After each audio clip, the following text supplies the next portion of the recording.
소중한 사연을 나누는 세상만사입니다. 여러분의 이야기가 누군가에게는 위로와 용기가 될 거라 믿습니다. 그럼 오늘도 함께 시작해 볼까요? 저는 65살 남자이고 대기업 비서실장으로 오랫동안 일했습니다. 제가 오늘 이렇게 사연을 보내는 이유는 27년 전 우연히 알게 된 비밀과 그로 인해 펼쳐진 놀라운 이야기를 여러분께 들려드리고 싶기 때문입니다. 그 이야기가 시작되던 당시 저는 38살이었습니다.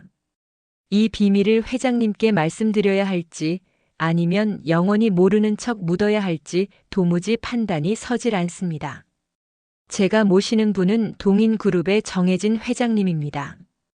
30년간 단 한 번도 흐트러진 적 없는 그야말로 철의 여인이시죠. 회장님을 처음 뵌 건 제가 이 회사에 입사한 지 1년쯤 되었을 때였습니다. 당시 저는 비서실 막내 사원이었고 회장님과 직접 대면할 일은 거의 없었습니다. 하지만 복도 저 끝에서도 느껴지는 그분의 카리스마는 정말 대단했습니다. 회장님은 새벽 5시에 출근하셔서 밤 11시에 퇴근하시는 분이셨습니다.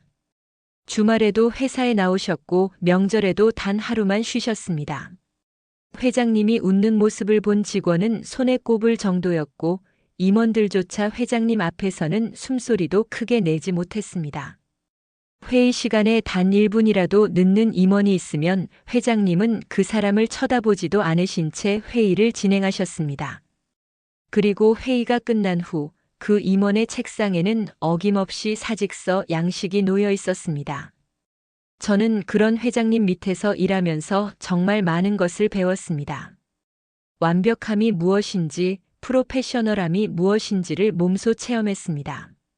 그리고 10년이라는 시간이 흐른 지금 저는 회장님의 비서실장이 되었습니다. 회장님과 가장 가까운 곳에서 일하는 사람이 된 것입니다. 하지만 회장님에게도 약점이 하나 있었습니다. 바로 외아들인 유태민 전무님이었습니다. 유 전무님은 올해 38살로 저와 동갑입니다. 명문대를 나와 해외에서 경영학 석사까지 마치고 돌아온 그야말로 완벽한 스펙의 소유자였습니다. 외모도 준수했고 성격도 온화했으며 무엇보다 일 처리 능력이 뛰어났습니다. 회사 직원들 사이에서 유 전무님의 평판은 아주 좋았습니다. 회장님과는 달리 직원들에게 다정했고 실수를 해도 기회를 주는 분이었으니까요. 하지만 회장님은 그런 아들이 마음에 들지 않으셨던 것 같습니다. 회장님 눈에는 아드님이 너무 무르고 너무 나약해 보이셨나 봅니다. 회장님은 종종 임원회의 석상에서 유 전무님을 공개적으로 질책하셨습니다. 그럴 때마다 유 전무님은 고개를 숙인 채 아무 말씀도 하지 않으셨습니다. 그 모습을 지켜보는 게 참 안쓰러웠습니다. 그런데 6년 전 회장님과 유 전무님 사이에 큰 사건이 있었습니다. 저는 그때 아직 비서실 차장이었고 실장님을 통해 간접적으로 그 일을 전해 들었습니다. 자세한 내용은 급비사항이라 알 수 없었지만 그날 이후 회장님과 유 전무님의 관계가 완전히 틀어진 건 누가 봐도 명백했습니다. 그 사건 이후 회장님은 유 전무님의 결혼 문제에 대해 입을 다무셨습니다. 원래 회장님은 유 전무님이 30이 되기 전에 결혼을 시키려고 하셨습니다. 명문가 출신의 여성과 정략 결혼을 시켜서 회사의 입지를 더욱 굳건히 하려는 계획이었죠. 실제로 회장님은 여러 집안과 선을 보게 하셨고 그중 한유정 변호사라는 분을 낙점하셨습니다. 한유정 변호사는 3대가 법조인인 집안 출신이었습니다. 할아버지는 대법관을 지냈고 아버지는 현직 검찰총장이었으며 어머니는 유명 로펌의 대표 변호사였습니다. 한 변호사 본인도 사법시험에 수석으로 합격해서 판사로 일하다가 변호사로 전향한 그야말로 완벽한 이력의 소유자였습니다. 외모도 빼어나고 말투도 우아했으며 무엇보다 회장님과 대화할 때 전혀 주눅 들지 않는 당당함을 가지고 있었습니다. 회장님은 한 변호사를 무척 마음에 들어 하셨습니다. 한 변호사가 회장님 댁을 방문할 때마다 회장님의 표정이 조금씩 부드러워지는 게 느껴졌습니다. 회장님은 한 변호사에게 회사의 중요한 법률 자문을 맡기셨고 점점 더 가까운 관계가 되어갔습니다. 하지만 유 전무님은 한 변호사와의 만남을 계속 미루셨습니다. 처음에는 일이 바쁘다는 핑계를 대셨고 나중에는 아예 해외 출장을 자청해서 한국을 떠나셨습니다. 회장님은 그런 아들의 태도에 점점 더 화가 나셨던 것 같습니다. 그러던 6년 전 어느 날 회장님 집무실에서 모자가 크게 다투는 소리가 들렸습니다. 저는 그때 실장님을 따라 회장님 집무실 앞 대기실에 있었는데 두꺼운 문을 사이에 두고도 고함 소리가 들릴 정도였습니다. 회장님의 목소리는 들어본 적 없을 만큼 날카로웠고 유 전무님의 목소리는 처음으로 강하게 반발하는 것이었습니다. 정확히 무슨 말들이 오갔는지는 알 수 없었습니다. 하지만 마지막에 회장님이 하신 말씀은 또렷하게 들렸습니다. 내 눈에 흙이 들어가기 전에는 절대 용납할 수 없다. 내가 선택하라. 회사를 택할 것인가 아니면 그 여자를 택할 것인가. 그리고 유 전무님이 문을 박차고 나오셨습니다. 유 전무님의 얼굴은 새하얗게 질려 있었고 주먹을 불끈 쥔 채 복도를 걸어가셨습니다. 그 뒷모습이 너무나 비참해 보였습니다. 그날 이후 회장님은 유 전무님의 결혼 문제에 대해 일절 언급하지 않으셨습니다. 한 변호사가 회장님 댁을 방문하는 횟수도 줄어들었습니다. 회사 내에서는 여러 가지 소문이 돌았습니다. 유 전무님이 회장님 몰래 누군가와 연애를 하고 있다는 소문, 그 상대가 회장님이 절대 용납할 수 없는 신분이라는 소문, 심지어는 이미 아이까지 있다는 소문까지 돌았습니다. 하지만 그 어떤 소문도 확인되지 않았습니다. 유 전무님은 여전히 회사에 출근하셨고 회장님께 보고를 드렸으며 자신의 업무를 묵묵히 수행하셨습니다. 다만 예전처럼 밝은 표정은 사라졌고 점점 더 무뚝뚝해지셨습니다. 세월이 흘러 제가 비서실장이 된 후 저는 회장님과 더 많은 시간을 보내게 되었습니다. 회장님의 일정을 관리하고 중요한 서류들을 검토하며 회장님의 사저에도 자주 방문하게 되었습니다. 회장님의 사저는 서울 한남동에 위치한 거대한 저택이었습니다. 대지만 1000평이 넘는 부지에 본체와 별채 두 동의 건물이 있었습니다. 본체는 회장님이 거주하시는 곳이었고 별채는 주로 손님들을 접대하거나 회장님이 서재로 사용하시는 공간이었습니다. 회장님은 혼자 사셨습니다. 회장님의 남편 그러니까 유 전무님의 아버지는 유 전무님이 대학생일 때 돌아가셨다고 들었습니다. 그 이후로 회장님은 재혼하지 않으셨고 오직 회사 일에만 매진하셨습니다. 사저에는 오랫동안 일해온 가사 도우미 한 분이 계셨습니다. 박 여사님이라고 불리던 그분은 회장님이 결혼하시기 전부터 이 집에서 일해온 거의 가족이나 다름없는 분이었습니다. 박 여사님은 과묵했지만 일 처리가 완벽했고 회장님도 그분을 절대적으로 신뢰하셨습니다.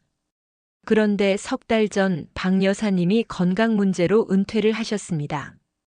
이미 70이 넘은 나이였고 허리와 무릎이 많이 안 좋아지셔서 더 이상 일을 할 수 없는 상태였습니다. 회장님은 박 여사님께 넉넉한 퇴직금과 함께 서울 근교의 아파트를 선물하셨습니다. 박 여사님이 떠나고 나서 새로운 가사 도우미를 구하는 것이 제 업무 중 하나가 되었습니다.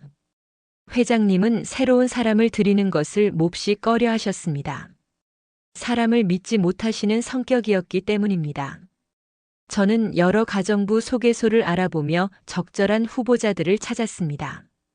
그런데 의외로 유 전무님께서 직접 한 분을 추천하셨습니다. 김민주라는 이름의 30대 중반 여성이었습니다. 유 전무님은 그분이 믿을 만한 사람이라고 하시며 회장님께 직접 말씀드리겠다고 하셨습니다. 저는 조금 의아했습니다. 유 전무님이 회장님의 가사 도우미 선정에 관여하신 적은 한 번도 없었기 때문입니다. 하지만 아들이 추천하는 사람이라면 회장님도 거부하시기는 어려울 것 같았습니다. 며칠 후 회장님께서 저를 부르셨습니다. 회장님은 평소와 다름없이 차갑고 단호한 표정으로 말씀하셨습니다. 태민이가 추천한 그 사람을 받아들이기로 했네. 자네가 신원 조회를 철저히 해주게. 그리고 한 달간 수습 기간을 두고 지켜볼 것이네. 네, 회장님. 바로 진행하겠습니다. 저는 곧바로 김민주 씨에 대한 신원 조회를 시작했습니다. 조회 결과 특별히 문제될 만한 사항은 없었습니다. 서울 외곽의 작은 동네에서 태어나 고등학교를 졸업한 후 줄곧 식당에서 일해왔다고 했습니다. 최근에는 강남의 한 고급 레스토랑에서 주방 보조로 일했다는 기록이 있었습니다. 범죄 경력도 없었고 빚도 없었으며 특별한 문제가 없는 평범한 경력이었습니다. 일주일 후 김민주 씨가 회장님 댁에서 일을 시작했습니다. 저는 그날 회장님 댁을 방문해서 김민주 씨를 직접 만났습니다. 첫인상은 조용하고 차분한 사람이라는 것이었습니다. 키는 보통 정도였고 머리를 단정하게 뒤로 묶고 있었으며 화장기 없는 얼굴은 피곤해 보였습니다. 하지만 눈빛만큼은 또렷하고 강인해 보였습니다. 김민주 씨는 제게 정중하게 인사를 했습니다. 목소리는 낮고 조심스러웠습니다. 안녕하세요, 실장님. 김민주입니다. 잘 부탁드립니다. 네, 김 씨. 여기서는 규칙이 엄격합니다. 회장님께서는 완벽함을 요구하시는 분이시고 작은 실수도 용납하지 않으십니다. 각오하고 일하셔야 합니다. 네, 명심하겠습니다. 김민주 씨는 고개를 숙여 대답했습니다.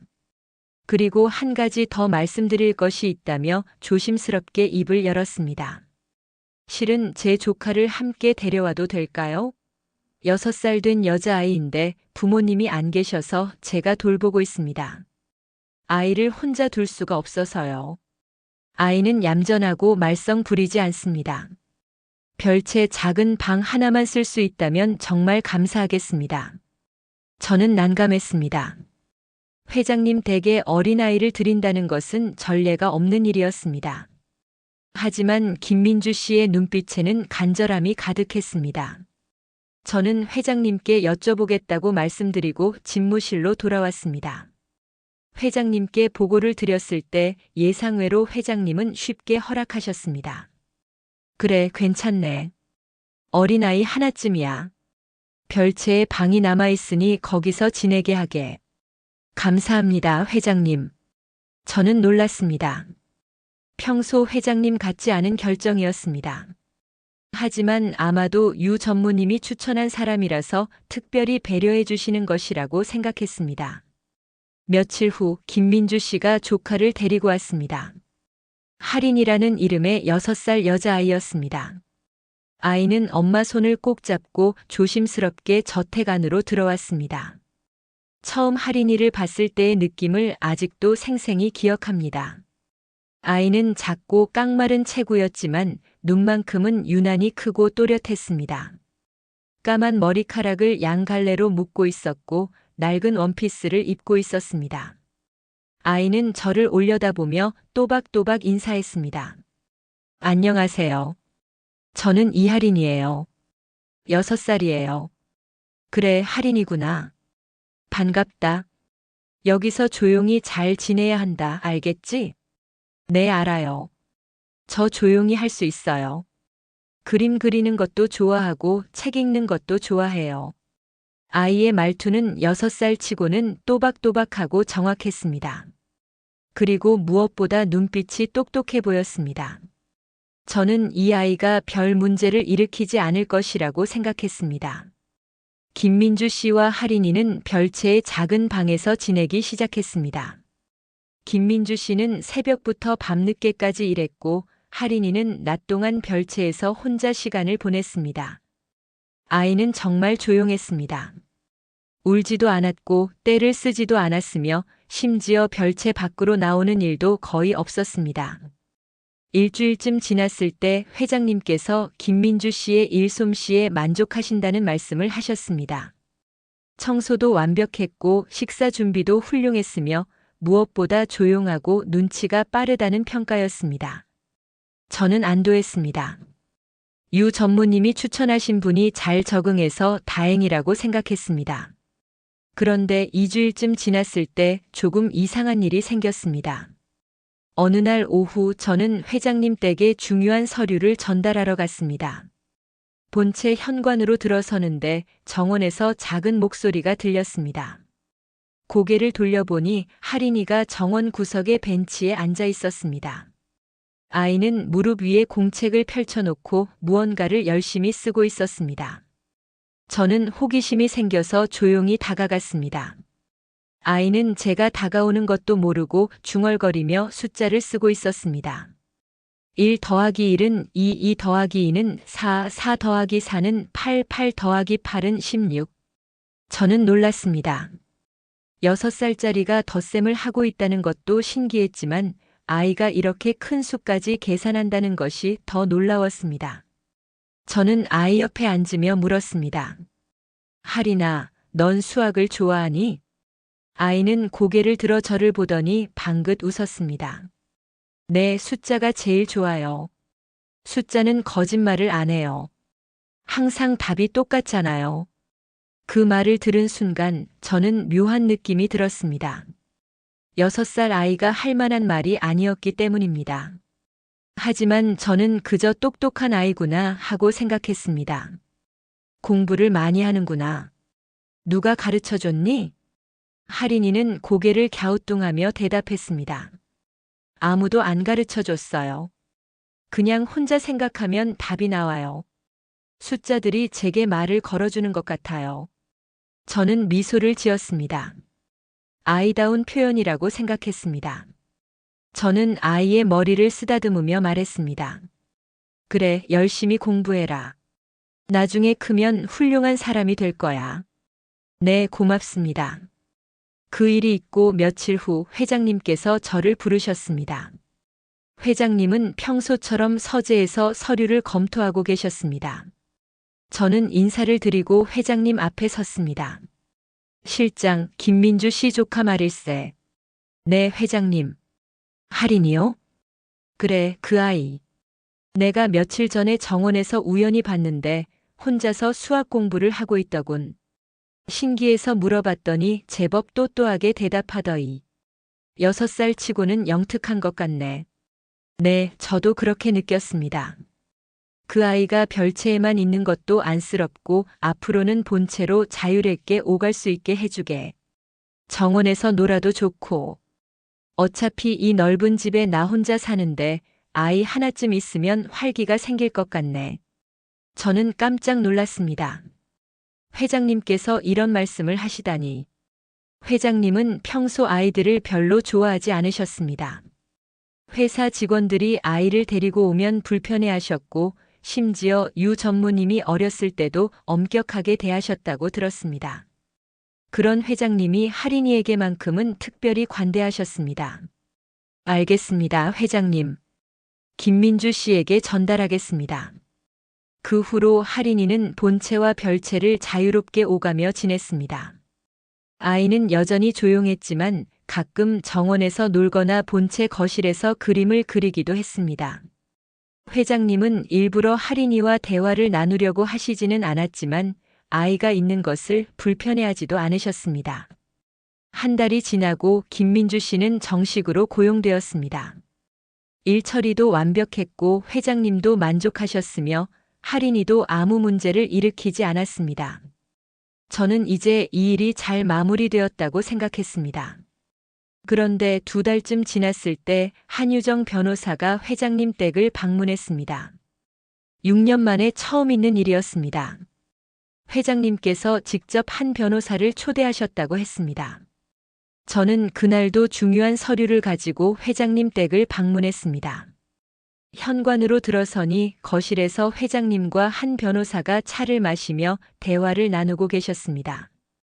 저는 조용히 인사를 드리고 서류를 전달했습니다. 한 변호사는 여전히 우아하고 냉철해 보였습니다. 정장 차림에 머리를 단정하게 올린 모습은 마치 법정에 서 있는 것처럼 보였습니다. 그분은 저를 보더니 가볍게 고개를 끄덕이며 인사했습니다. 실장님, 오랜만입니다. 네, 변호사님. 오랜만입니다. 회장님께서 말씀하셨습니다. 한 변호사, 오늘은 중요한 계약 건으로 모셨네. 실장도 함께 검토를 부탁하네. 네, 회장님. 저는 한 변호사가 가져온 서류를 받아 검토하기 시작했습니다. 그것은 해외 기업과의 합작 투자에 관한 계약서였습니다. 계약 금액만 수천억 원에 달하는 중요한 건이었습니다. 저는 한 장 한 장 꼼꼼히 읽어 내려갔습니다. 그때였습니다. 정원 쪽에서 작은 발자국 소리가 들렸습니다. 고개를 들어보니 할인이가 본체 안으로 들어오고 있었습니다. 아이는 손에 그림책을 들고 있었고 거실로 들어와 소파 구석에 조용히 앉았습니다. 회장님은 할인이를 보시고는 부드럽게 말씀하셨습니다. 할인이구나. 책 읽으러 왔니? 네, 할머니. 여기가 시원해서요. 할머니.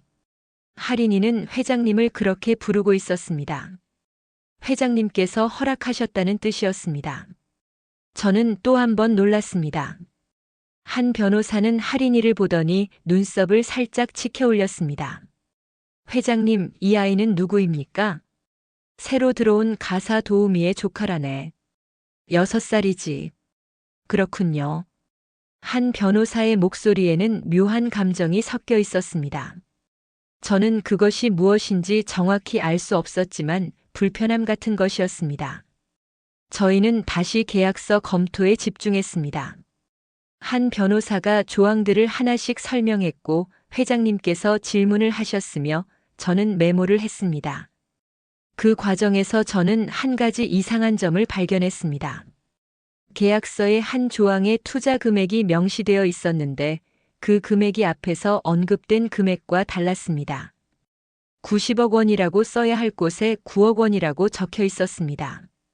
자릿수가 하나 빠진 것이었습니다. 저는 즉시 이것을 지적하려고 입을 열었습니다. 그런데 그보다 먼저 소파 구석에 앉아있던 할인이가 작은 목소리로 말했습니다. 회장님, 여기 숫자가 틀렸어요. 우리 모두 할인이를 돌아보았습니다. 아이는 우리가 검토하던 계약서를 가리키고 있었습니다. 회장님께서 물으셨습니다. 할인아, 무슨 말이니? 여기요. 9 다음에 10이 없어요. 90이어야 하는데 9만 있어요. 틀린 거예요. 회장님과 한 변호사 그리고 저는 모두 계약서를 다시 확인했습니다. 할인이의 말이 맞았습니다. 90억이어야 할 자리에 9억이라고 적혀 있었습니다. 한 변호사의 얼굴이 창백해졌습니다. 죄송합니다, 회장님. 제가 실수를 했습니다. 즉시 수정하겠습니다. 회장님은 아무 말씀도 하지 않으셨습니다. 다만 할인이를 바라보는 회장님의 눈빛에는 놀라움이 가득했습니다. 6살짜리 아이가 어른들도 놓친 실수를 발견했기 때문입니다. 할인이는 순진한 표정으로 말했습니다. 숫자는 정확해야 해요. 9랑 90은 전혀 다른 거잖아요. 10배나 차이 나요. 회장님께서 천천히 고개를 끄덕이셨습니다. 그래, 내 말이 맞다. 정말 영특하구나. 한 변호사는 황급히 계약서를 수정했습니다. 그리고 다시 한번 사과의 말씀을 드렸습니다. 하지만 회장님의 표정은 좋지 않았습니다. 회장님은 이런 종류의 실수를 절대 용납하지 않으시는 분이었습니다. 그날의 미팅은 그렇게 끝났습니다. 한 변호사는 수정된 계약서를 가지고 돌아갔고 저도 회사로 복귀했습니다. 하지만 그날 이후 저는 할인이라는 아이에게 묘한 관심이 생겼습니다. 6살짜리가 어떻게 그런 실수를 발견할 수 있었을까? 단순히 똑똑한 아이라고 하기에는 너무나 예리한 관찰력이었습니다. 게다가 아이는 우리가 검토하는 계약서를 몇 미터 떨어진 곳에서 흘긋 본 것뿐이었습니다. 며칠 후 회장님께서 저를 다시 부르셨습니다. 회장님은 서재에서 오래된 앨범을 펼쳐놓고 계셨습니다. 제가 들어가자 회장님께서 말씀하셨습니다. 실장, 이것 좀 보게. 회장님께서 가리킨 사진은 어린 남자아이의 사진이었습니다. 6살쯤 되어 보이는 아이는 큰 눈을 가지고 있었고 카메라를 향해 조금 삐딱하게 웃고 있었습니다. 이 아이가 누군지 아나? 저는 고개를 가로저었습니다. 유 전무님이십니까? 그렇네. 태민이가 6살 때 사진이지. 그런데 말일세. 회장님은 잠시 말을 멈추셨다가 다시 이어가셨습니다. 할인이가 이 아이랑 너무 닮지 않았나? 저는 다시 사진을 들여다보았습니다. 그러고 나서 할인이의 얼굴을 떠올려 보았습니다.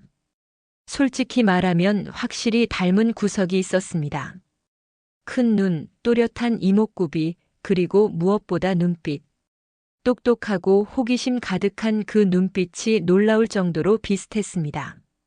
하지만 저는 조심스럽게 대답했습니다. 글쎄요, 회장님. 어린아이들은 다 비슷비슷해 보이지 않습니까? 그렇겠지. 나도 나이를 먹어서 그런가 보네. 회장님은 앨범을 덮으셨습니다. 하지만 회장님의 표정에는 여전히 의심이 남아 있었습니다. 그날 이후 회장님은 할인이에게 더 많은 관심을 보이기 시작하셨습니다. 아이가 정원에 있으면 창밖으로 내다보셨고 아이가 본체에 들어오면 말을 걸으셨으며 때로는 직접 간식을 챙겨주기도 하셨습니다. 저는 이 모든 상황이 조금씩 이상하다고 느끼기 시작했습니다. 유 전무님이 김민주 씨를 추천한 것, 회장님이 쉽게 허락하신 것, 할인이의 천재적인 수학 능력 그리고 유 전무님과의 닮은 외모. 이 모든 것이 우연의 일치일 수는 없었습니다. 그러던 어느 날 결정적인 사건이 일어났습니다. 그날은 금요일 오후였습니다. 저는 회장님께 주말 일정을 보고하기 위해 사저를 방문했습니다. 평소처럼 본체 현관으로 들어서는데 서재 쪽에서 작은 목소리가 들렸습니다. 서재 문이 살짝 열려 있었습니다. 저는 노크를 하려다가 안에서 나오는 대화 소리에 발걸음을 멈췄습니다. 회장님과 할인이의 목소리였습니다. 할인아, 내가 숫자를 좋아한다고 했지? 네, 할머니. 숫자는 거짓말을 안 해요. 항상 답이 똑같아요. 저는 그 순간 온몸에 소름이 돋았습니다. 그 말투, 그 표현. 제가 어디선가 들어본 것 같았습니다. 그리고 회장님의 다음 말씀이 모든 것을 확인시켜 주었습니다. 태민이도 어렸을 때 똑같은 말을 했단다. 숫자는 거짓말을 안 한다고. 항상 답이 똑같다고.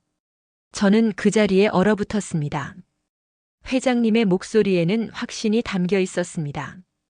할인이가 유 전무님의 딸일 것이라는 확신. 할인이가 천진난만하게 대답했습니다. 그럼 할머니도 숫자를 좋아하세요? 그럼 할머니도 어렸을 때 수학을 제일 좋아했단다. 태민이 아빠도 수학을 잘했고, 태민이도 어렸을 때는 수학 천재였지.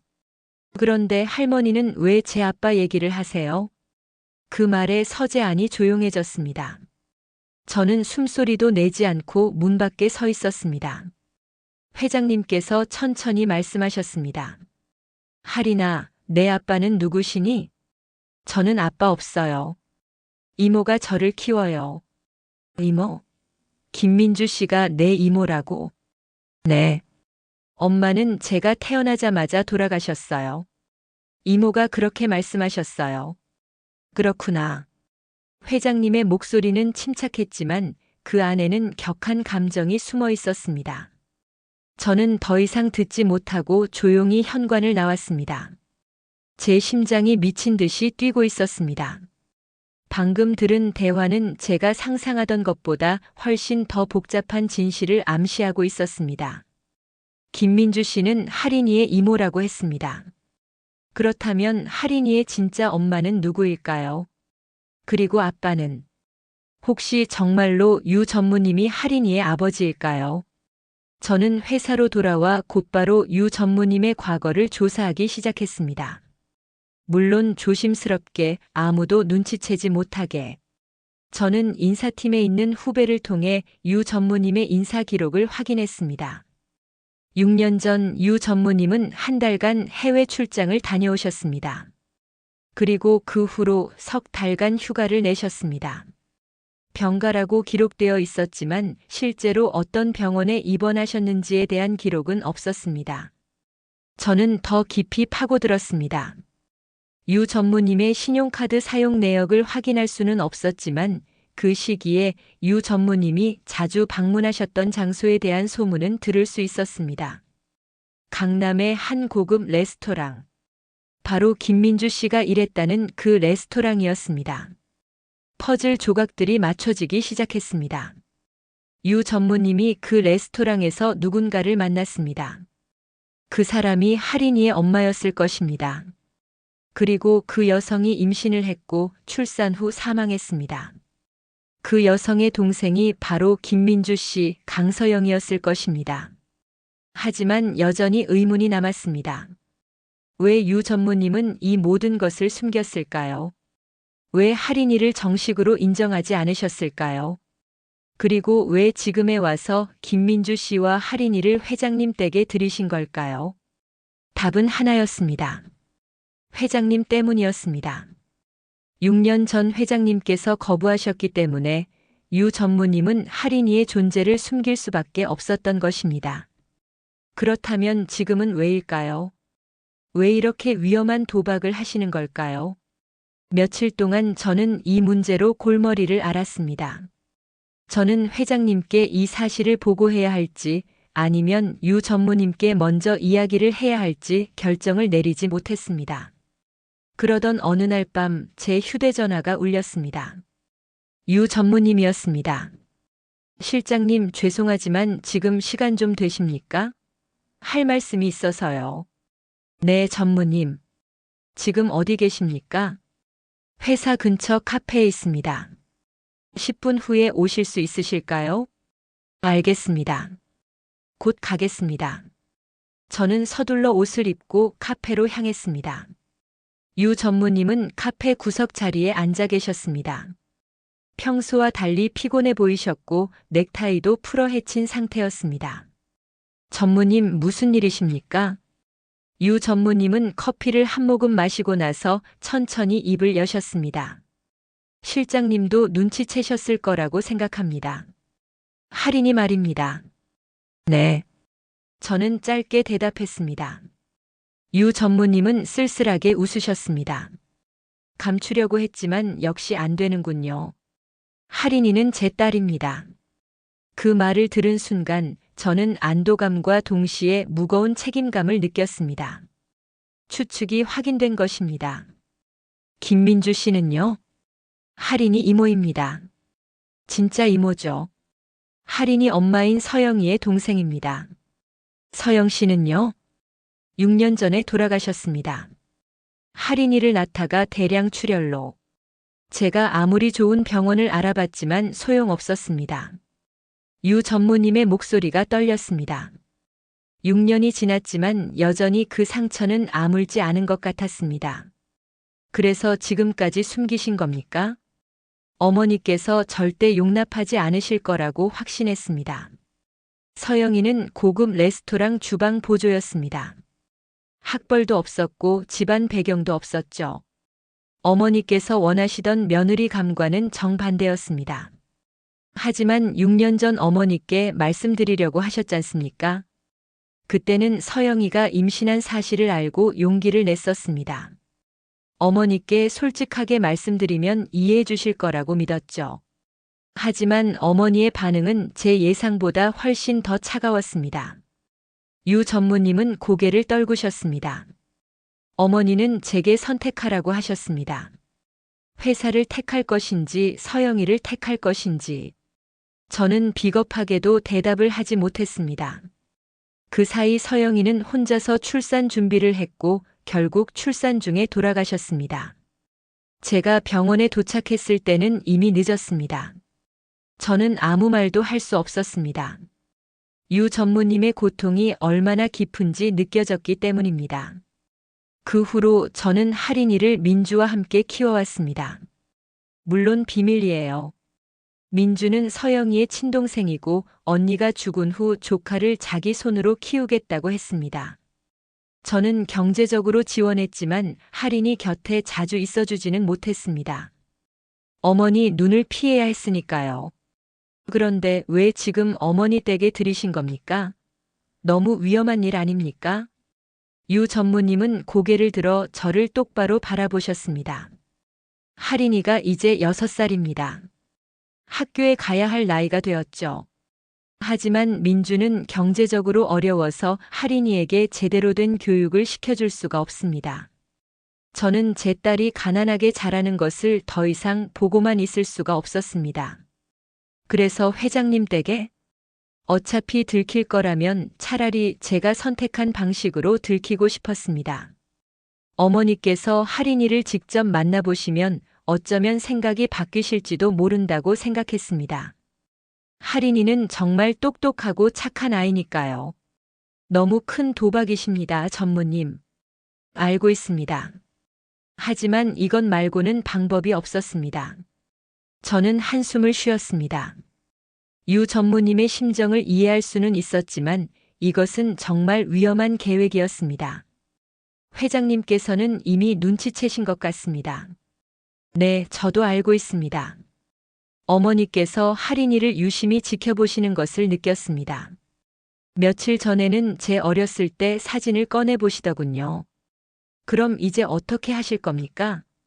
모르겠습니다. 어머니께서 먼저 말씀하실 때까지 기다릴 수밖에요. 저는 유 전무님의 얼굴을 바라보았습니다. 그 얼굴에는 두려움과 결의가 동시에 담겨 있었습니다. 제가 도와드릴 수 있는 일이 있을까요? 그냥 지켜봐 주십시오. 그리고 만약 어머니께서 화를 내시더라도 할인이만큼은 보호해 주십시오. 그 아이는 아무 잘못이 없습니다.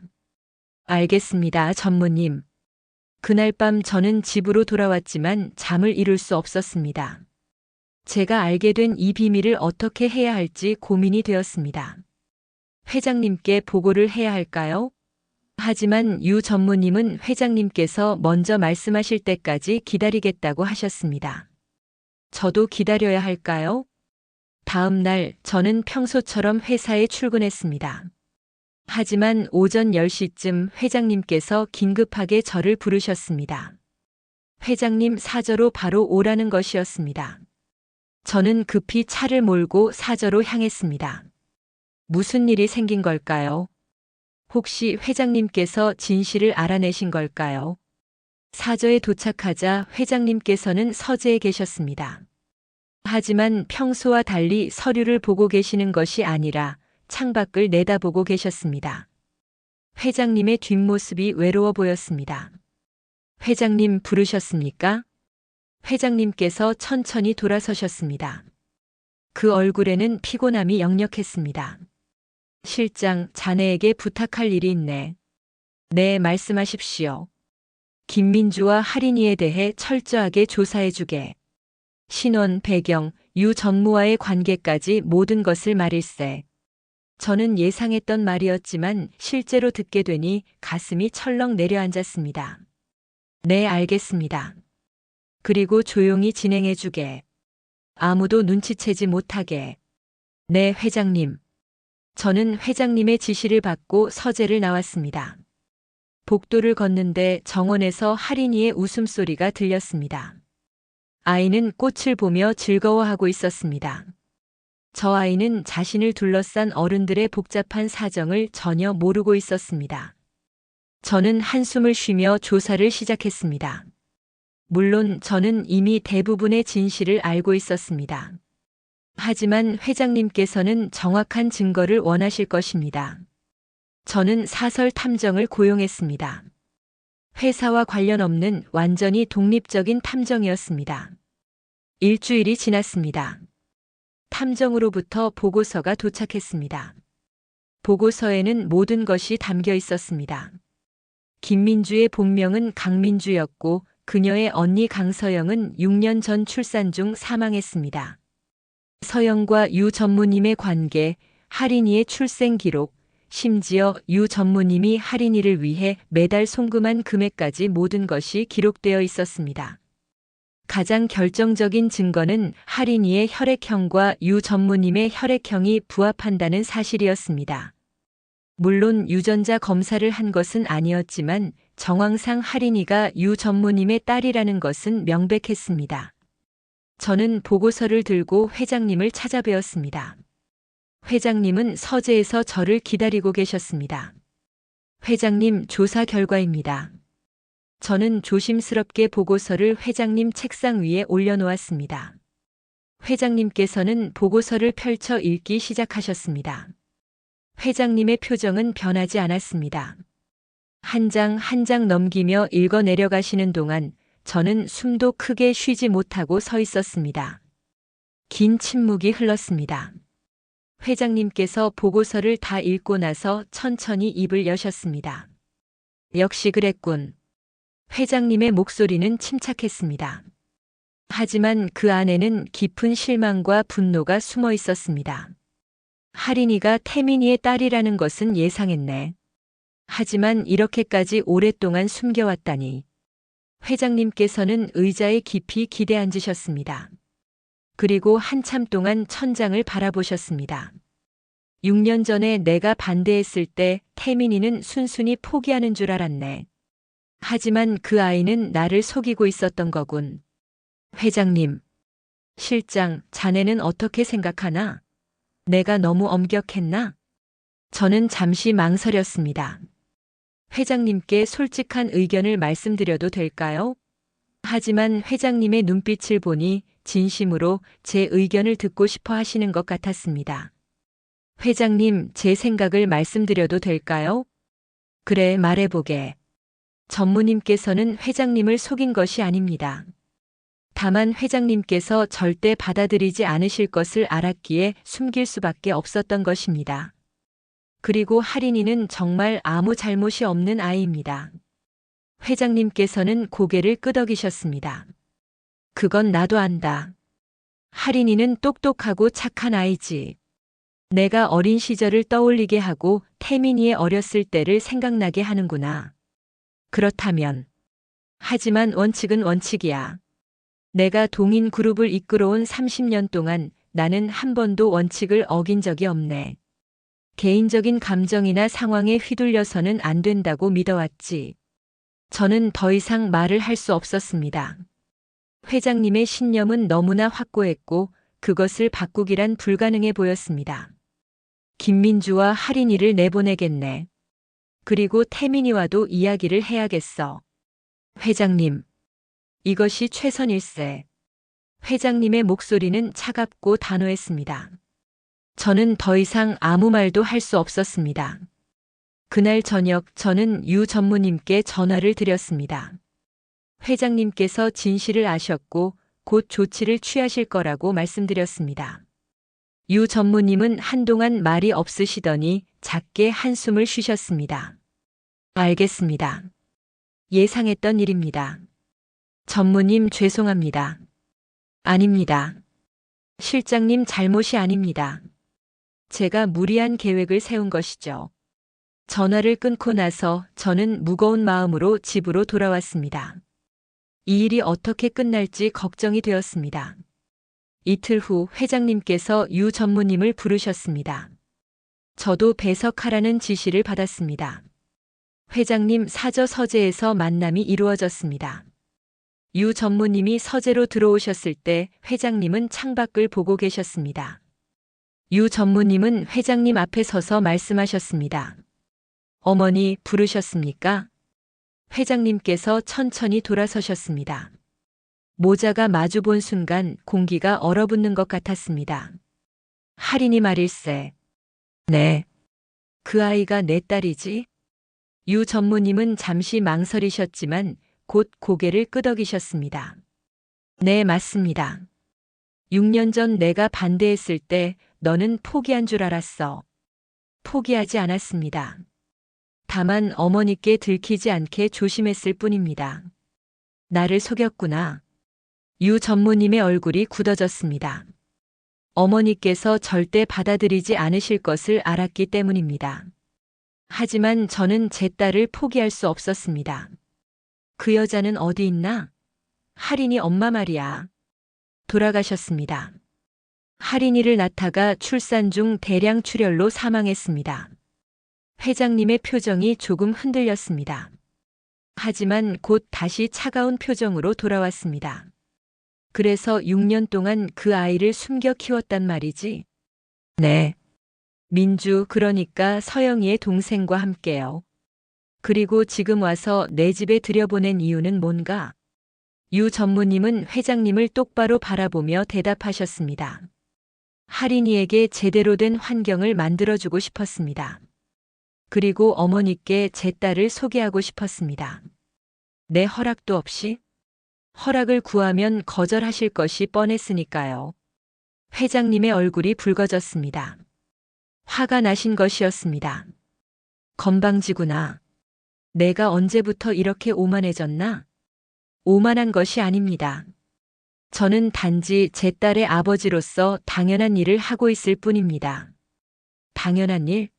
나를 속이고 거짓말을 하는 것이 당연한 일이라고. 어머니께서 진실을 받아들일 준비가 되어 있지 않으셨으니까요. 회장님께서 책상을 치셨습니다. 큰 소리가 서재 안을 울렸습니다. 내가 뭘 안다고 그런 판단을 하나? 내가 무엇을 받아들일 수 있고 없는지를 내가 결정하나?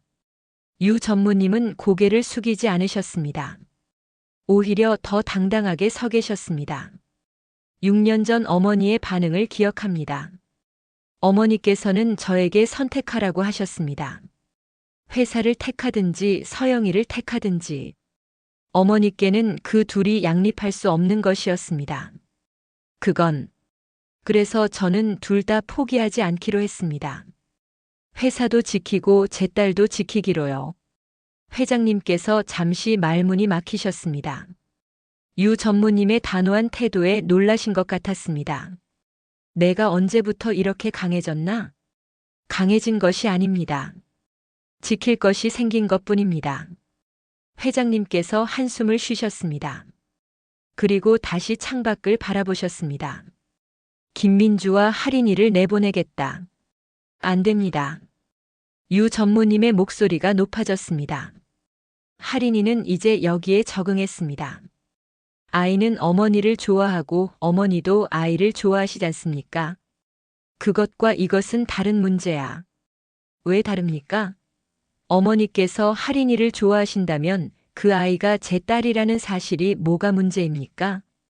문제는 내가 나를 속였다는 것이야. 그렇다면 사과하겠습니다. 어머니를 속인 것은 제 잘못입니다. 하지만 할인이에게는 아무 잘못이 없습니다. 회장님께서 다시 유 전무님을 바라보셨습니다. 두 사람의 눈빛이 부딪혔습니다. 태민아, 너는 이 회사의 후계자야. 후계자라면 집안의 명예와 체면을 지켜야 해.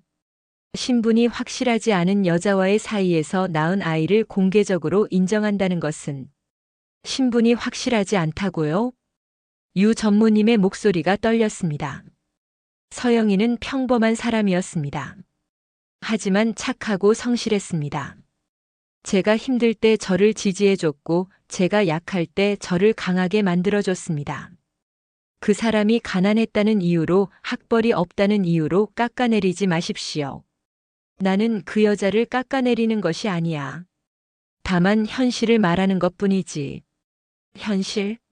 어머니의 현실은 돈과 권력뿐입니까? 사람의 진심은 현실이 아닙니까? 회장님께서 말문이 막히셨습니다. 저는 그 순간 유 전무님이 달라지신 것을 느꼈습니다. 예전에 온화하고 순종적이던 아들이 아니었습니다. 이제는 자신의 신념을 위해 어머니와 맞서 싸울 준비가 된 아버지였습니다. 긴 침묵이 흘렀습니다.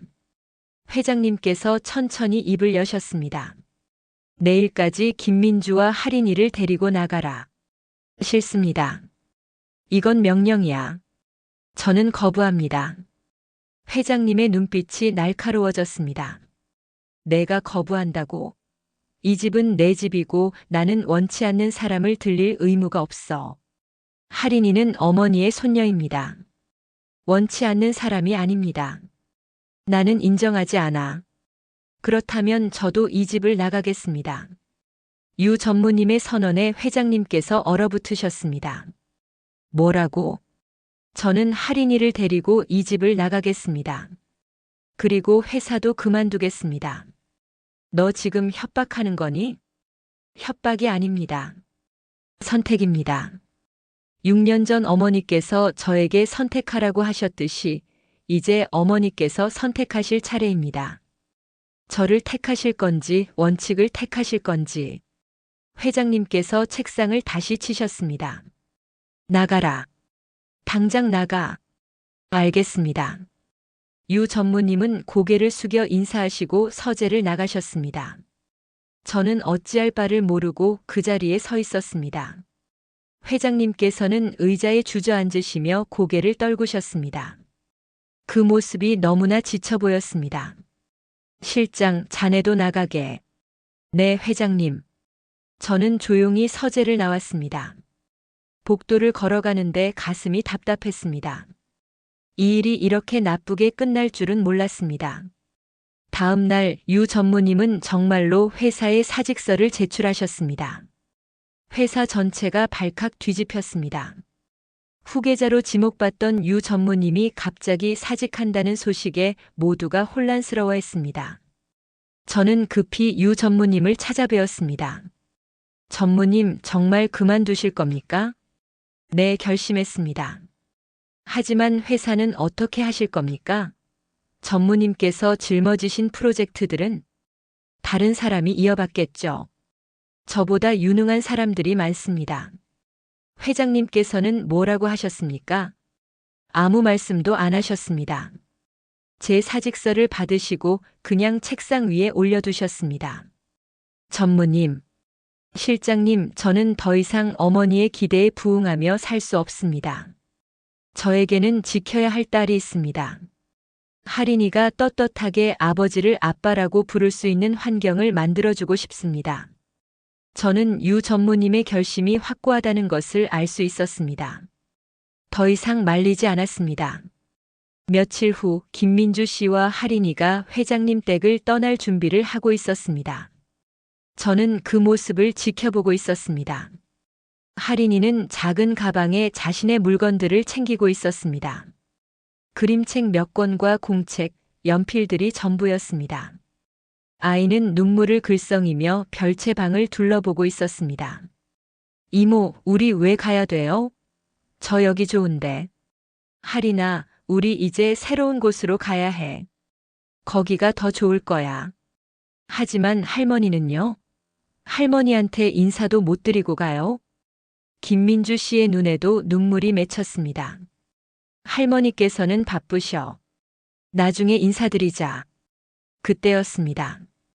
본체 쪽에서 발소리가 들렸습니다. 회장님이셨습니다. 회장님께서는 별채로 걸어오고 계셨습니다. 회장님께서 별채 문 앞에 서셨습니다. 그리고 안을 들여다보셨습니다. 할인이는 회장님을 보자마자 달려가 안겼습니다. 할머니. 회장님께서는 당황하시는 듯 했지만 천천히 할인이를 안아주셨습니다. 할인아, 너 어디 가니? 이모가 이사 간대요. 저도 따라가야 해요. 그렇구나. 할머니, 저 다음에 또 놀러 와도 돼요? 회장님께서는 대답하지 않으셨습니다. 다만 할인이의 머리를 쓰다듬으셨습니다. 할인아, 넌 참 똑똑한 아이구나. 숫자도 잘하고. 네, 저 숫자 좋아해요. 할머니도 숫자 좋아하시잖아요. 그래, 할머니도 좋아한단다. 그럼 저랑 할머니랑 비슷한 거네요. 회장님께서는 할인이를 바라보셨습니다. 그 눈빛에는 복잡한 감정이 담겨 있었습니다. 그래, 비슷하단다. 할머니, 저 할머니 보고 싶을 것 같아요. 그 말에 회장님의 표정이 흔들렸습니다. 회장님께서는 할인이를 꼭 안아주셨습니다. 저도 그럴 것 같구나. 김민주 씨가 조심스럽게 말씀드렸습니다. 회장님 죄송합니다. 저희가 폐를 끼쳤습니다. 회장님께서는 김민주 씨를 바라보셨습니다. 민주 씨, 아니 서영 씨 동생이시죠? 네, 맞습니다. 언니분이 돌아가셨다고 들었습니다. 네. 할인이를 낳다가 김민주 씨의 목소리가 떨렸습니다. 힘드셨겠습니다. 혼자서 조카를 키우는 것이. 저는 제 조카를 사랑합니다. 언니를 대신해서라도 이 아이를 잘 키우고 싶습니다. 회장님께서는 고개를 끄덕이셨습니다. 그리고 할인이를 내려놓으시며 말씀하셨습니다. 짐을 푸세요. 네. 김민주 씨와 저는 동시에 회장님을 바라보았습니다. 짐을 풀라고 했습니다. 계속 여기 있으세요. 회장님. 저는 놀라서 말을 잇지 못했습니다. 제가 잘못 생각했습니다. 할인이는 아무 잘못이 없는 아이입니다. 그리고 이 아이는 제 손녀입니다. 회장님의 목소리가 떨렸습니다. 김민주 씨는 눈물을 흘리기 시작했습니다. 회장님 감사합니다. 태민이를 불러주세요. 이야기를 해야겠습니다. 네, 바로 연락드리겠습니다. 저는 서둘러 유 전무님께 전화를 드렸습니다. 유 전무님은 즉시 사저로 오셨습니다. 유 전무님이 별채에 도착하셨을 때 회장님께서는 정원 벤치에 앉아 계셨습니다. 할인이가 옆에서 꽃을 보며 이야기하고 있었습니다. 어머니. 유 전무님께서 조심스럽게 회장님을 부르셨습니다. 회장님께서 고개를 들어 아들을 바라보셨습니다. 태민아 앉아라. 유 전무님께서 회장님 옆에 앉으셨습니다. 저는 조금 떨어진 곳에서 지켜보고 있었습니다. 어머니 제가. 회장님께서 손을 들어 유 전무님의 말을 막으셨습니다. 먼저 말하겠다. 내가 잘못했다. 유 전무님께서 놀라셨습니다. 회장님께서 사과하시는 것은 처음 보는 일이었습니다. 6년 전 나는 내가 선택하기를 강요했지. 회사를 택하든지 그 여자를 택하든지. 그건 잘못된 것이었어. 어머니. 나는 내가 회사를 택할 줄 알았어. 하지만 너는 둘 다 포기하지 않았지. 그게 옳았어. 회장님께서 할인이를 바라보셨습니다. 저 아이를 보니 내가 어렸을 때가 생각나는구나. 똑똑하고 호기심 많고 숫자를 좋아하고. 너를 빼닮았어. 네, 제 딸입니다. 그래, 내 손녀야. 회장님께서 유 전무님의 손을 잡으셨습니다. 태민아 미안하다. 내가 너무 고집스러웠어. 집안의 명예와 체면만 생각하고 내 행복은 생각하지 못했구나. 어머니. 서영 씨가 돌아가셨다는 것도 알았어. 그 사람이 내 아이를 낳다가 세상을 떠났다니. 얼마나 힘들었겠니? 유 전무님의 눈에 눈물이 맺혔습니다. 정말 힘들었습니다. 서영이가 죽고 저는 어떻게 살아야 할지 몰랐습니다. 할인이만 없었다면 아마 저도. 회장님께서 아들을 꼭 안아주셨습니다. 모자가 끌어안고 우는 모습을 보며 저도 모르게 눈물이 났습니다. 잠시 후 회장님께서 물으셨습니다.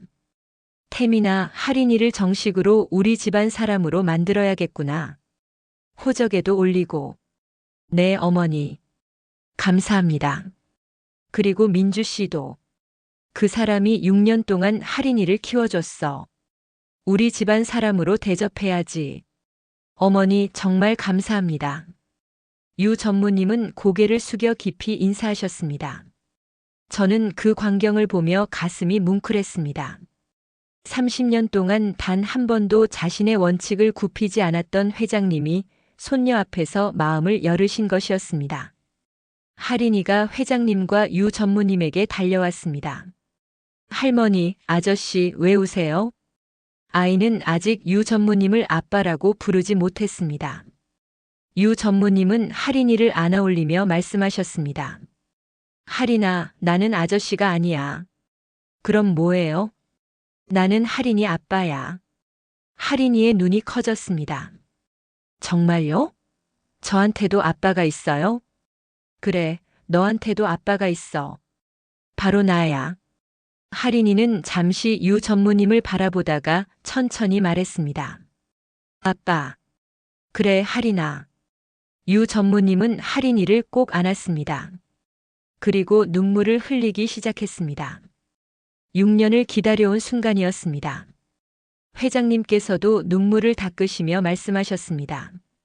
이제 우리 가족이구나. 네, 어머니. 저는 그 광경을 보며 조용히 자리를 떴습니다. 이제 이들에게는 가족만의 시간이 필요했습니다. 며칠 후 회사에 큰 변화가 있었습니다. 유 전무님의 사직서는 반려되었고 유 전무님은 다시 업무에 복귀하셨습니다. 그리고 회장님께서는 임원회의에서 중대 발표를 하셨습니다. 저에게는 손녀가 있습니다.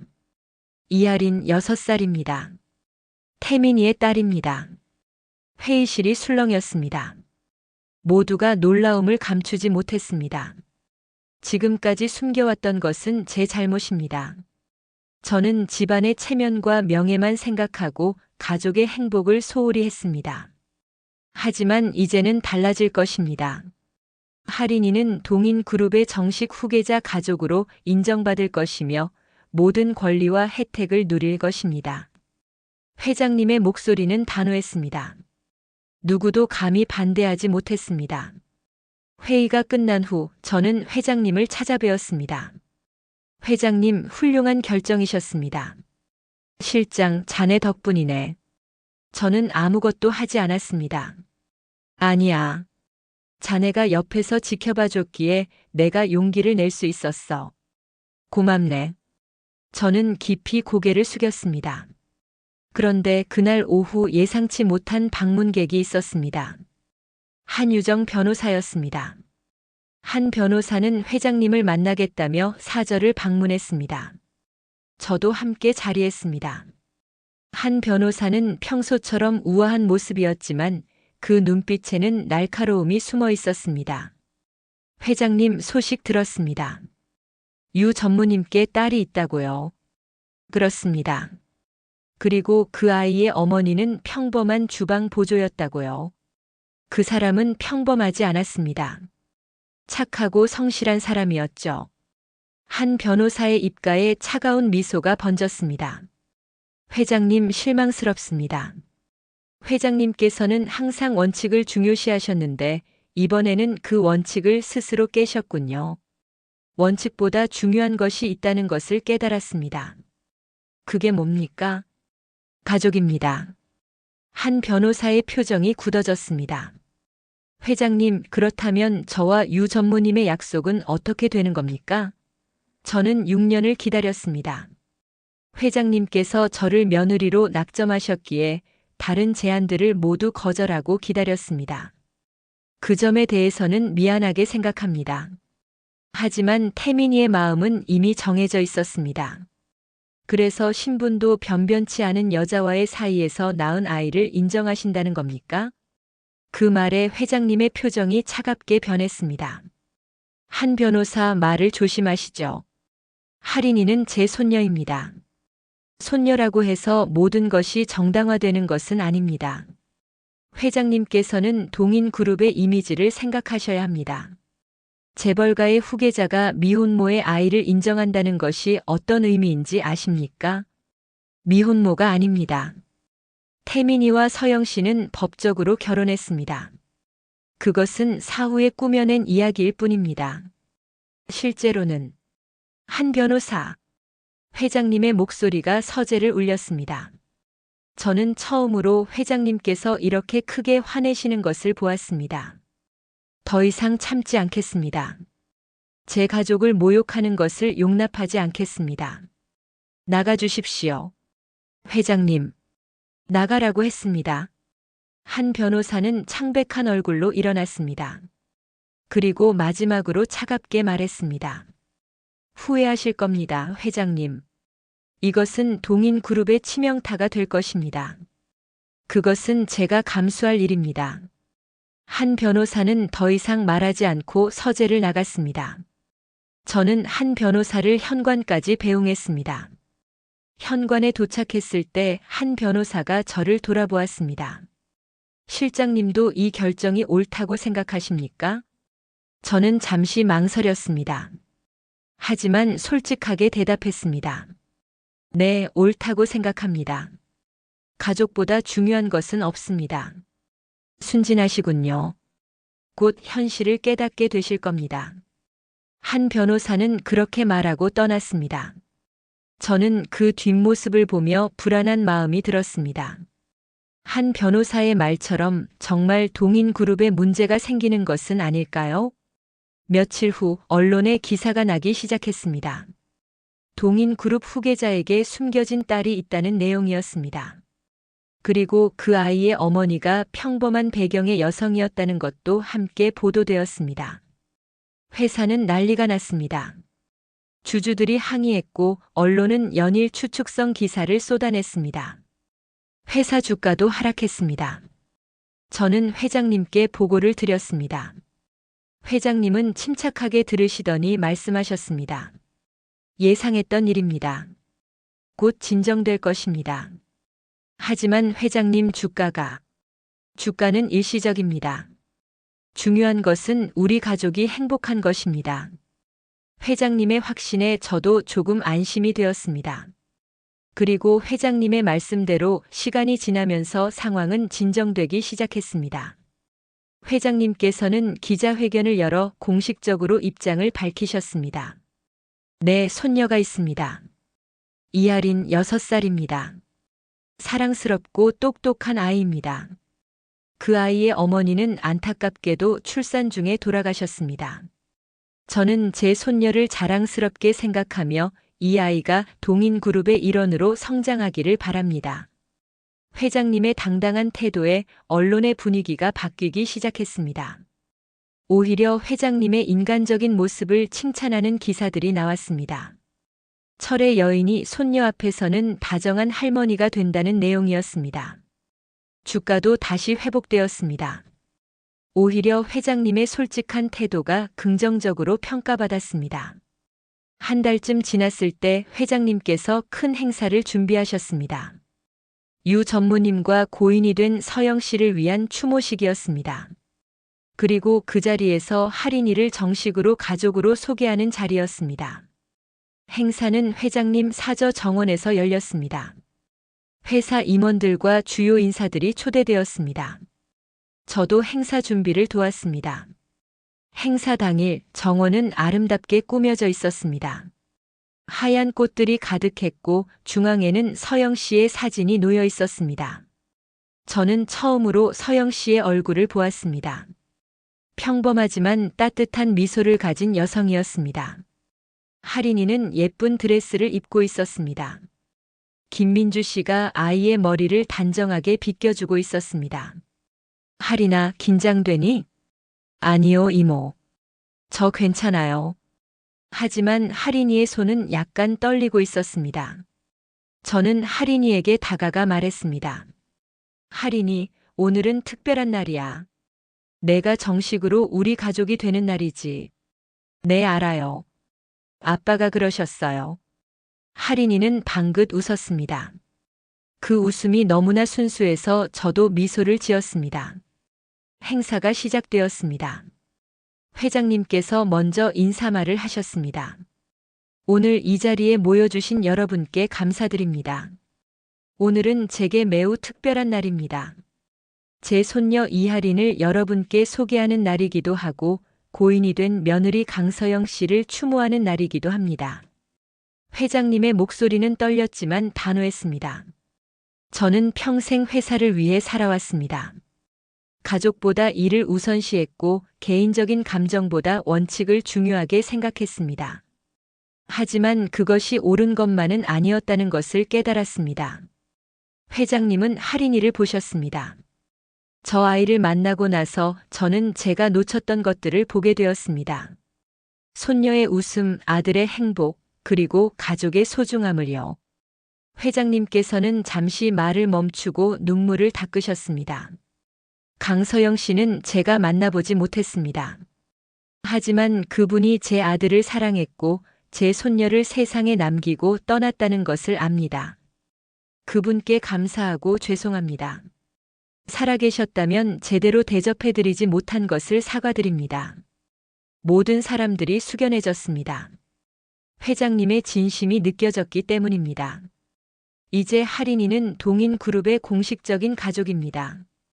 제 손녀이자 유태민 전무의 딸입니다. 이 아이가 행복하게 자랄 수 있도록 여러분의 따뜻한 관심을 부탁드립니다. 회장님의 인사말이 끝나고 유 전무님이 하린이의 손을 잡고 앞으로 나왔습니다. 하린이는 조금 긴장한 듯 했지만 씩씩하게 인사했습니다. 안녕하세요. 저는 이하린이에요. 6살이에요. 잘 부탁드려요. 아이의 또박또박한 인사에 모두가 박수를 쳤습니다. 저도 박수를 치며 눈물을 참았습니다. 행사가 끝난 후 여러 사람들이 하린이에게 다가와 인사를 했습니다. 하린이는 한 사람 한 사람에게 정중하게 인사했습니다. 그 모습이 너무나 의젓해 보였습니다. 며칠 후 회사에서 또 한 번의 변화가 있었습니다. 한유정 변호사가 동인그룹과의 모든 계약을 해지한다고 통보해 온 것입니다. 저는 그 소식을 회장님께 보고드렸습니다. 회장님께서는 담담하게 말씀하셨습니다. 그럴 줄 알았습니다. 한 변호사는 자존심이 상했을 것입니다. 회장님께서는 아쉽지 않으십니까? 한 변호사는 유능한 분이었는데요. 유능하지만 가족의 소중함을 모르는 사람입니다. 그런 사람과는 함께 일할 수 없습니다. 저는 회장님의 변화가 놀라웠습니다. 예전 같았으면 절대 이런 말씀을 하지 않으셨을 것입니다. 그런데 한 변호사가 계약 해지 서류와 함께 편지를 보내왔습니다. 저는 그 편지를 회장님께 전달했습니다. 회장님께서는 편지를 읽으셨습니다. 편지에는 이렇게 적혀 있었습니다. 정혜진 회장님께. 저는 회장님을 존경했습니다. 회장님의 원칙과 철학을 배우고 싶었습니다. 그래서 6년을 기다렸습니다. 하지만 회장님께서는 그 원칙을 스스로 깨셨습니다. 저는 실망했습니다. 하지만 동시에 이해합니다. 가족의 힘이 얼마나 강한지를요. 회장님께서 선택하신 길이 옳기를 바랍니다. 저도 제 길을 가겠습니다. 더 이상 누군가를 기다리지 않고 제 행복을 찾겠습니다. 안녕히 계십시오. 한유정. 회장님께서는 편지를 접으시며 말씀하셨습니다. 좋은 선택이군요. 한 변호사도 행복하기를 바랍니다. 그렇게 한유정 변호사는 우리 삶에서 사라졌습니다. 시간이 흘러 하린이는 학교에 입학했습니다. 회장님께서는 직접 하린이를 등교시키셨습니다. 철의 여인이 손녀의 손을 잡고 학교에 가는 모습은 언론의 큰 관심을 받았습니다. 하린이는 학교에서도 뛰어난 성적을 보였습니다. 특히 수학에서는 타의 추종을 불허했습니다. 선생님들은 하린이가 천재라고 칭찬했습니다. 회장님께서는 하린이의 성적표를 보실 때마다 자랑스러워 하셨습니다. 역시 내 손녀야. 숫자에 강한 것이 나를 닮았어. 할머니, 저 할머니처럼 되고 싶어요. 그래? 할머니처럼 회사를 경영하고 싶니? 네. 저도 할머니처럼 멋진 사람이 되고 싶어요. 회장님께서는 하린이를 꼭 안아주셨습니다. 그 모습을 보며 저는 회장님께서 정말 행복해 하신다는 것을 느꼈습니다. 유 전무님도 변하셨습니다. 예전보다 훨씬 밝아지셨고 자신감이 넘쳤습니다.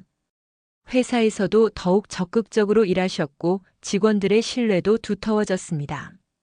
그리고 김민주 씨, 아니 강민주 씨는 회장님 댁에서 계속 일하게 되었습니다. 하지만 이제는 단순한 가사 도우미가 아니라 가족의 일원으로 대접받았습니다. 회장님께서는 민주 씨를 하린이의 보호자이자 교육 담당자로 임명하셨습니다. 1년이 지났습니다. 하린이는 7살이 되었고 더욱 똑똑하고 씩씩하게 자랐습니다. 회장님께서는 하린이의 생일 파티를 성대하게 열어주셨습니다. 생일 파티에는 회사 임원들과 친척들, 그리고 하린이의 학교 친구들이 초대되었습니다. 정원은 형형색색의 풍선으로 장식되었고 큰 케이크가 준비되었습니다. 하린이는 생일 케이크 앞에서 소원을 빌었습니다. 촛불을 끄고 나서 저는 하린이에게 물었습니다. 할인이 무슨 소원을 빌었니? 비밀이에요. 하지만 하나만 말해줄게요. 뭔데? 저는 우리 가족이 계속 행복했으면 좋겠어요. 할머니, 아빠, 이모, 그리고 저. 모두 함께요. 할인이의 말에 모두가 감동했습니다. 회장님께서는 할인이를 안아주시며 말씀하셨습니다. 그래, 우리 계속 행복하자. 네, 할머니. 저는 그 광경을 보며 가슴이 벅찼습니다. 이 모든 것이 한 편의 드라마 같았습니다. 숨겨진 손녀, 금지된 사랑, 그리고 마침내 이루어진 화해. 하지만 이것은 드라마가 아니라 현실이었습니다. 그로부터 또 시간이 흘렀습니다. 할인이가 10살이 되었을 때, 그러니까 제가 42살이 되었을 무렵 회장님께서는 은퇴를 선언하셨습니다. 예상치 못한 발표였습니다. 저는 더 이상 회장으로 일하지 않을 것입니다. 태민이에게 회사를 물려주겠습니다. 회장님 아직 이르십니다. 회장님께서는 아직 건강하시고. 아니야. 이제 내 시간을 가족과 함께 보내고 싶어. 특히 할인이와 더 많은 시간을 보내고 싶어. 회장님의 결심은 확고했습니다. 결국 유 전무님이 새로운 회장으로 취임하셨고 회장님은 명예회장으로 물러나셨습니다. 은퇴 후 회장님은 정말로 할인이와 많은 시간을 보내셨습니다. 할인이를 데리고 여행도 가시고 할인이의 수학 공부도 봐주시고 때로는 함께 회사에 가서 경영에 대해 가르쳐 주시기도 했습니다. 할인이는 회장님의 가르침을 열심히 배웠습니다. 어린 나이지만 경영에 대한 감각이 뛰어났고 숫자를 다루는 능력은 탁월했습니다. 어느 날 저는 회장님과 할인이가 서재에서 대화하는 것을 듣게 되었습니다. 할머니, 회사를 경영할 때 가장 중요한 것이 뭐예요? 그건 사람이란다. 사람이요? 그래. 회사는 사람이 만들어. 좋은 사람을 곁에 두고 그들을 믿고 함께 일하는 것. 그것이 가장 중요해. 그럼 숫자는요? 할머니는 숫자가 중요하다고 하셨잖아요. 숫자도 중요하지. 하지만 숫자 뒤에는 항상 사람이 있단다. 그 사람들의 노력과 땀이 숫자로 나타나는 거야. 할인이는 고개를 끄덕였습니다. 이해했어요, 할머니. 그럼 저는 숫자도 잘하고 사람도 잘 대하는 사람이 될게요. 그래, 우리 할인이는 훌륭한 경영자가 될 거야. 저는 그 대화를 들으며 미소를 지었습니다. 회장님께서는 할인이를 통해 자신이 놓쳤던 것들을 다시 찾으신 것 같았습니다. 할인이가 15살이 되었을 때 회장님께서 큰 발표를 하셨습니다. 할인이를 동인 그룹의 공식 후계자 중 한 명으로 지정하신 것입니다. 물론 이 결정에 대해 반대하는 사람들도 있었습니다. 하지만 회장님과 유 회장님의 의지는 확고했고 결국 할인이는 동인 그룹의 미래를 책임질 사람 중 하나로 공식 인정받았습니다. 할인이는 이 모든 것을 겸손하게 받아들였습니다. 할머니, 저는 아직 부족해요. 배워야 할 것이 너무 많아요.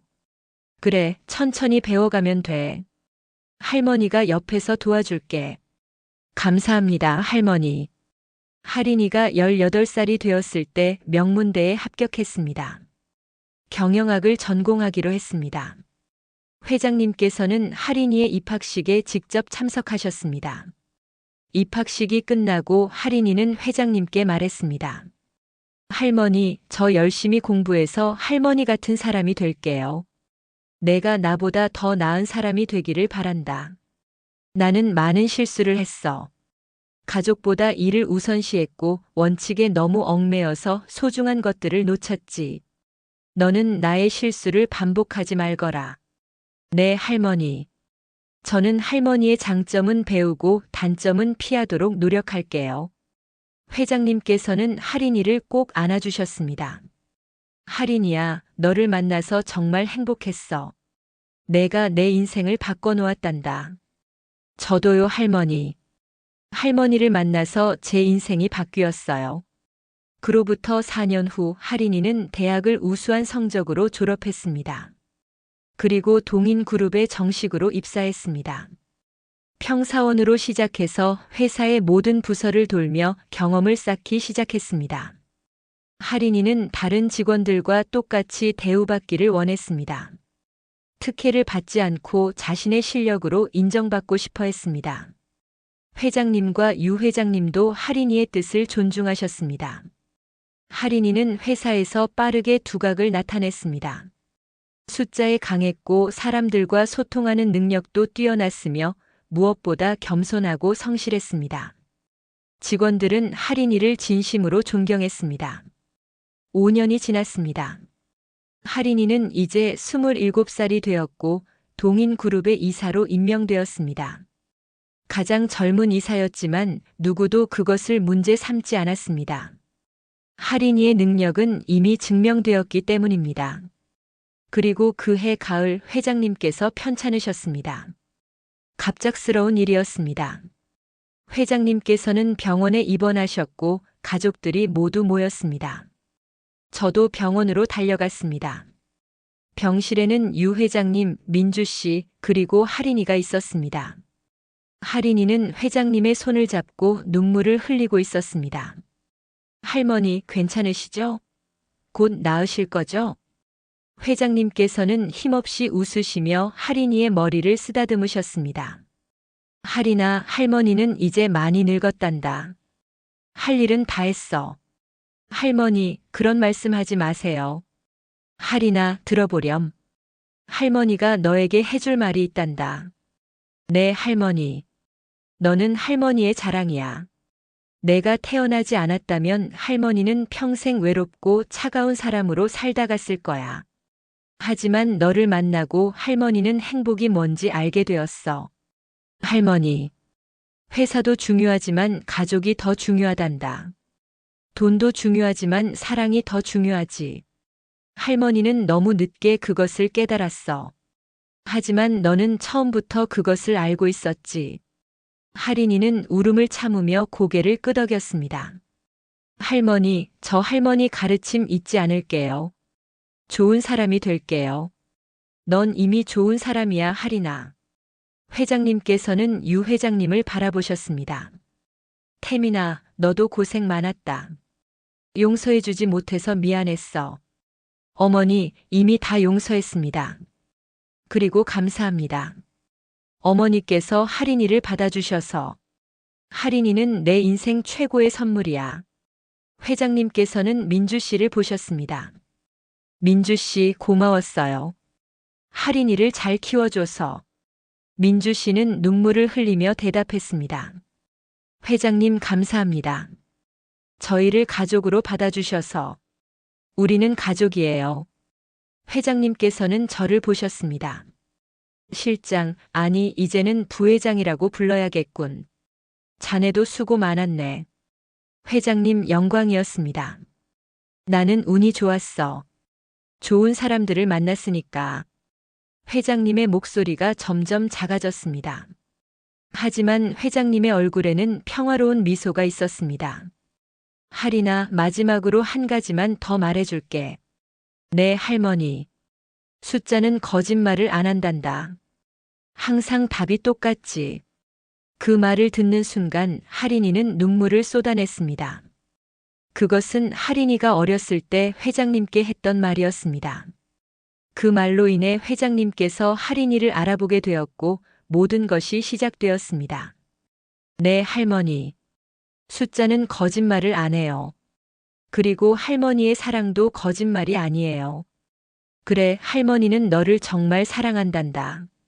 저도 할머니를 사랑해요. 정말 많이요. 회장님께서는 눈을 감으셨습니다. 평화로운 얼굴이었습니다. 회장님께서는 가족들에 둘러싸여 조용히 세상을 떠나셨습니다. 회장님의 장례식은 성대하게 치러졌습니다. 수많은 사람들이 조문을 왔습니다. 재계 인사들, 정치인들, 그리고 회사 직원들. 모두가 회장님을 애도했습니다. 하지만 가장 슬퍼한 사람은 할인이었습니다. 할인이는 장례식 내내 눈물을 흘렸습니다. 회장님은 할인이에게 할머니이자 스승이자 인생의 멘토였습니다. 장례식이 끝나고 유언장이 공개되었습니다. 회장님께서는 재산의 대부분을 유 회장님과 할인이에게 남기셨습니다. 그리고 민주 씨에게도 상당한 금액을 남기셨습니다. 하지만 가장 중요한 것은 회장님께서 할인이에게 남긴 편지였습니다. 저는 그 편지를 할인이에게 전달했습니다. 할인이는 떨리는 손으로 편지를 펼쳤습니다. 사랑하는 할인이에게. 이 편지를 읽고 있다면 할머니는 이미 세상을 떠났을 거야.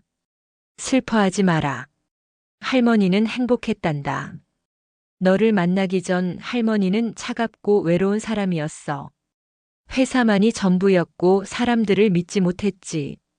심지어 내 아들조차도 제대로 사랑하지 못했어. 하지만 내가 나타났어. 6살짜리 꼬마가 할머니의 차가운 마음을 녹였단다. 내 순수한 눈빛, 내 또렷한 목소리, 그리고 무엇보다 숫자를 사랑하는 내 모습이 할머니를 변화시켰어. 너는 할머니에게 가족의 소중함을 가르쳐줬어. 사랑이 무엇인지 행복이 무엇인지를 깨닫게 해줬지. 할인아, 너는 훌륭한 사람이 될 거야. 이미 훌륭한 사람이지만 더 훌륭해질 거야. 하지만 회사를 위해 가족을 희생하지는 마라. 할머니처럼 되지 마라. 일도 중요하지만 사랑하는 사람들과 함께하는 시간이 더 중요하단다. 성공도 중요하지만 행복이 더 중요하지. 할머니는 너를 믿어. 내가 동인그룹을 잘 이끌어갈 것이라고 믿어. 하지만 그보다 더 중요한 것은 내가 행복한 사람으로 살기를 바란다는 거야. 숫자는 거짓말을 안 하지. 하지만 사랑도 거짓말을 안 한단다. 할머니는 너를 정말 사랑했어. 안녕, 내 사랑하는 손녀야. 영원히 내 편인 할머니가. 할인이는 편지를 읽고 또 눈물을 흘렸습니다. 유 회장님이 할인이를 안아주셨고 민주 씨도 함께 울었습니다. 저도 눈물을 참을 수 없었습니다. 시간이 흘렀습니다. 할인이는 회장님의 가르침을 마음에 새기며 더욱 열심히 일했습니다. 그리고 30살이 되었을 때 동인그룹의 부회장으로 임명되었습니다. 할인이는 부회장이 된 후에도 변하지 않았습니다. 여전히 겸손했고 직원들을 배려했으며 무엇보다 가족을 소중히 했습니다. 유 회장님은 할인이를 믿고 많은 권한을 위임하셨습니다. 할인이는 그 기대에 부응했습니다. 할인이의 리더십 아래 동인그룹은 더욱 성장했습니다. 그리고 할인이는 사랑하는 사람을 만나 결혼했습니다. 평범한 배경의 좋은 사람이었습니다. 유 회장님과 민주 씨는 두 사람을 축복했습니다.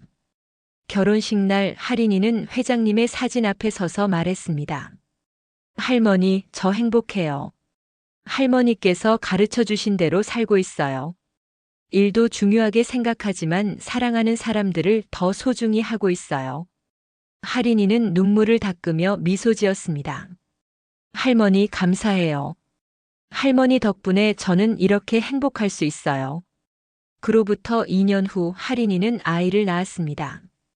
딸이었습니다. 할인이는 딸의 이름을 혜진이라고 지었습니다. 회장님을 기리기 위해서였습니다. 혜진이는 할머니 할인이를 닮아 똑똑하고 사랑스러웠습니다.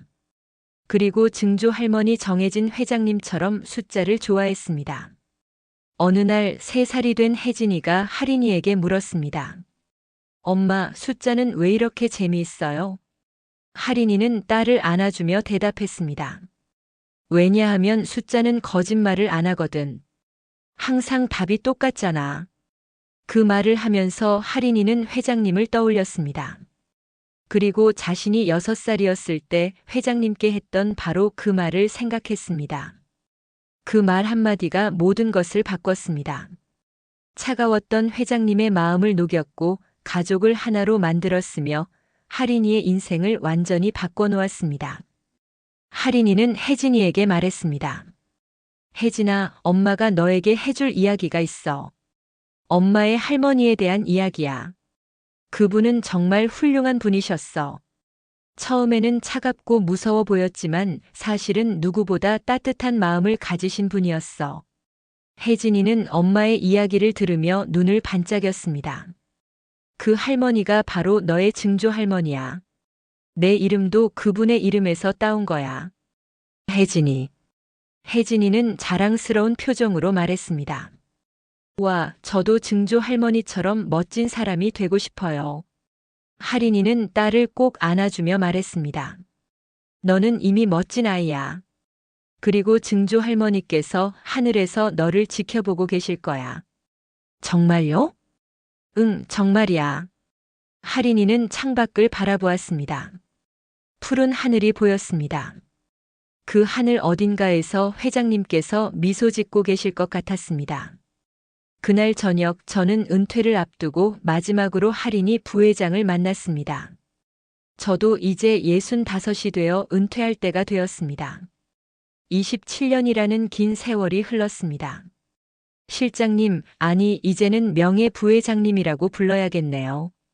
오랜 시간 감사했습니다. 할인이 부회장님, 제가 감사해야죠. 이 모든 것을 지켜볼 수 있어서 영광이었습니다. 실장님이 아니었다면 저는 여기 있지 못했을 거예요. 실장님께서 할머니를 도와주시고 저희 가족을 지켜주셨잖아요. 저는 그저 제 일을 했을 뿐입니다. 할인이는 저에게 작은 상자를 건넸습니다. 이건 할머니께서 실장님께 드리라고 남기신 거예요. 저는 놀라서 상자를 열었습니다. 안에는 회장님의 시계가 들어 있었습니다. 회장님께서 평생 차고 다니시던 시계였습니다. 그리고 함께 들어있던 편지를 읽었습니다. 사랑하는 실장에게. 자네는 나의 가장 믿을 만한 동료였네. 30년 동안 내 곁을 지켜주고 내 가족을 보호해줘서 고맙네. 이 시계는 자네에게 주고 싶었네. 이 시계는 시간의 소중함을 일깨워주지. 우리에게 남은 시간은 한정되어 있고 그 시간을 어떻게 쓰느냐가 중요하다는 것을 말이야. 자네도 이제 은퇴하면 가족과 함께 행복한 시간을 보내게. 일만 하지 말고 사랑하는 사람들과 함께 시간을 보내게. 고맙네, 실장. 자네는 훌륭한 사람이었네. 정혜진. 저는 편지를 읽고 눈물을 흘렸습니다.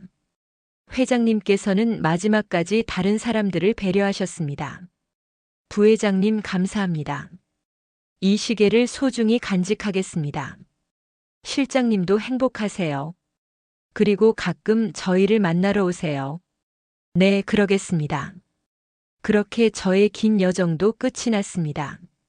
저는 회사를 떠나 가족과 함께 여생을 보내기로 했습니다. 하지만 가끔 동인그룹을 방문합니다. 할인이 부회장을 만나고 유 회장님께 인사를 드리며 회장님을 추억합니다. 그리고 매번 방문할 때마다 느끼는 것이 있습니다. 이 모든 것이 기적 같다는 것을요. 한 6살짜리 아이의 순수한 말 한마디가 철의 여인의 마음을 녹였습니다. 그리고 그것이 한 가족을 하나로 만들었고 수많은 사람들의 삶을 바꿔놓았습니다. 숫자는 거짓말을 안 합니다. 항상 답이 똑같죠. 하지만 사랑도 거짓말을 안 합니다. 진심은 언젠가 통하게 되어 있습니다. 정혜진 회장님은 30년 동안 차갑고 무서운 사람으로 살았습니다. 하지만 손녀를 만나고 나서 10년은 따뜻하고 행복한 사람으로 살았습니다. 그리고 회장님께서는 세상을 떠나시기 전에 말씀하셨습니다. 그 10년이 30년보다 더 소중했다고. 저는 이 이야기를 통해 깨달았습니다. 인생에서 가장 중요한 것은 성공이나 부가 아니라 사랑하는 사람들과 함께하는 시간이라는 것을요. 지금도 할인이 부회장은 회사를 훌륭하게 이끌고 있습니다. 하지만 저녁이 되면 항상 집으로 돌아가 가족과 시간을 보냅니다. 주말에는 절대 일하지 않고 딸 혜진이와 놉니다. 유 회장님도 마찬가지입니다.